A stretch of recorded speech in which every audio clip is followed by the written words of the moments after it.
Just seeing King Charles leaving Buckingham Palace in the Phantom 5, I think, Ken. That's one of the older Rolls-Royces in the royal fleet there.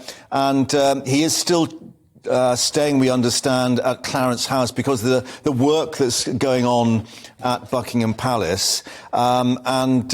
This, again, will be something that the Royal Protection Officers will have rehearsed and worked out and even to the sort of time it takes to get from Buck House to Clarence House. You're right. I think what's happening, Mark, I think because of the ongoing renovation works at Buckingham Palace, I think they're some way off completion.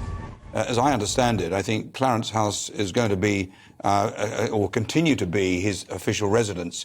I think for some time to come. I think obviously the occasions of state and meeting people will take place at Buckingham Palace, but in terms of moving in, I think that's a little way off. Well, I think Mark White is still down there at Buckingham Palace for us and saw the Rolls-Royce whizzing past.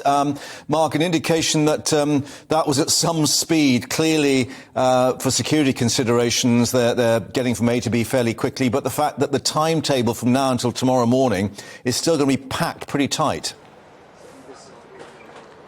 Yeah, I mean, there's no real crowd here. The area around Buckingham Palace and mostly up the Mall has been cleared of people at this stage now anyway.